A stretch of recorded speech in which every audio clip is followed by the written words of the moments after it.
শিক্ষা জরিপের তথ্য সংগ্রহের কথা বলে বাড়িতে প্রবেশ করে ৪ ভরি স্বর্ণালংকার এবং ৪ ভরি রূপার গহনা লুট করেছে একদল কুচক্র। গত ২৫ এপ্রিল শুক্রবার দুপুরে এই ঘটনা ঘটে। ভুক্তভোগী সুমি রায় জানান, শিক্ষা জরিপের তথ্য সংগ্রহের কথা বলে বাড়িতে প্রবেশ করে লুট চক্রের ২ নারী সদস্য। এ সময় আলাপকালে তাদের একজন গৃহবধূ সুমার নাকের কাছে এক ধরনের পাউডার ছিটিয়ে দেয়, আর এতেই তিনি হিতাহিত জ্ঞান হারিয়ে ফেলেন। পরে ২ নারীর কথা মতো বালিশের ভেতর থাকা ৪ ভরি স্বর্ণালংকার এবং আলমারিতে থাকা আরও ৪ ভরি রূপার গহনা তাদের হাতে তুলে দেন সুমা রায়। ছেলে স্নান করতেছে, আমি গামছা আনতাম গেছি, গামছা আনার পরে আমি এই যে এই জায়গায় দাঁড়াইছি, দাঁড়াইছি না 2টা মহিলা আইছে স্কুলের খাতা নিয়ে জরিপ করতে। পরে কইতেছে জরিপে লেগে কেউ আছে? আমি না, আমরা তো জরিপে লেগে কেউ নাই। তো এই কথা কইতি না, যে মহিলা 3 পিস পরছে এই মহিলা উল্লাটা দানা উল্লার মাথাটা দিয়ে আমার কাছে আরাম আসছে। আর যে মহিলা শাড়ি পরছে এই মহিলা দানা আমার চোখের মাঝে ফু দিতে দেখছি না, কিন্তু চোখের মাঝে কি একটা করছে না, আগুনের মতো গিয়ে চোখটার সাথে সাথে জ্বলছে। তারপরে আর কিছু কইতে নাই, এরা আমার সাথে সাথে ঘরের ভিতরে ঢুকছে। ঢুকে প্রথমে কইতাছে, আপনার কানে যে কানের এদিকে স্বর্ণে আমি কহ কথা, আপনার আর জিনিস না? আমি কহ আছে। জিনিস কইতে? আমি কি বালিশের ভিতরে জিনিস দিতাম? কইতেই না বালিশটা তার হাতে দিছি। পরে আবার কইছে, বালিশটা আপনি কাটবেন কি?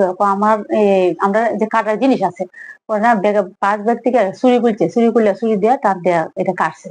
কাটটা এই যে স্বর্ণ জিনিসের পুটলাটা বাইর করছে, বাইরে একটু দেখছো কইলে এটা আসলে স্বর্ণ নেই। পরে যে একটু দেখছে স্বর্ণ, পরে ভাই আবার পাঁচ ব্যাগের ভিতরে ঢুকাইছে। পরে যাওয়ার সময় কইতেছে আলমারিটা ধরে টানতেছে, দেখে আলমারিটা তালা। পরে কত আলমারিটা খুলে খুলছি, কইলে একটু নপুর আছে আর একটা কোমরে বিষ আছে দিছি। আর যাওয়ার সময় আমার কানের টেহানিটি খুলে দিছি। এ ঘটনার পর পুরো এলাকায় আতঙ্ক ছড়িয়ে পড়েছে। এলাকাবাসী দ্রুত অভিযুক্ত ২ নারীকে গ্রেপ্তার এবং লুট হওয়া স্বর্ণালংকার উদ্ধারের দাবি জানিয়েছে। আমাকে তো আশেপাশে কেউ নাই, সব বেটা নিয়ে বাজারে থাকে, হেদের ধরার মতন কোনো লোক নাই।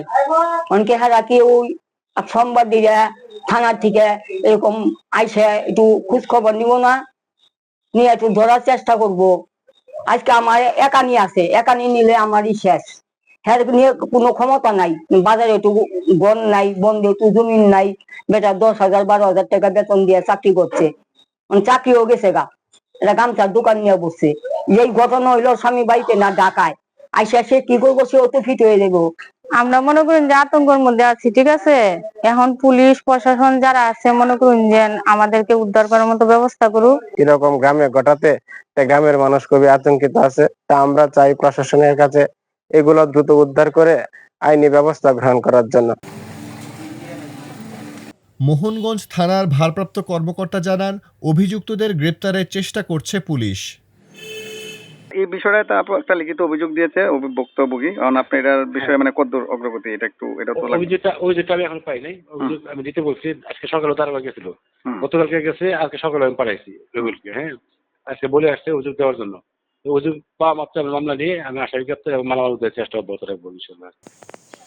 লুট হওয়া অলংকার দ্রুত উদ্ধার করে দোষীদের আইনের আওতায় আনার দাবি ভুক্তভোগী সুমা রায় ও তার প্রতিবেশীদের।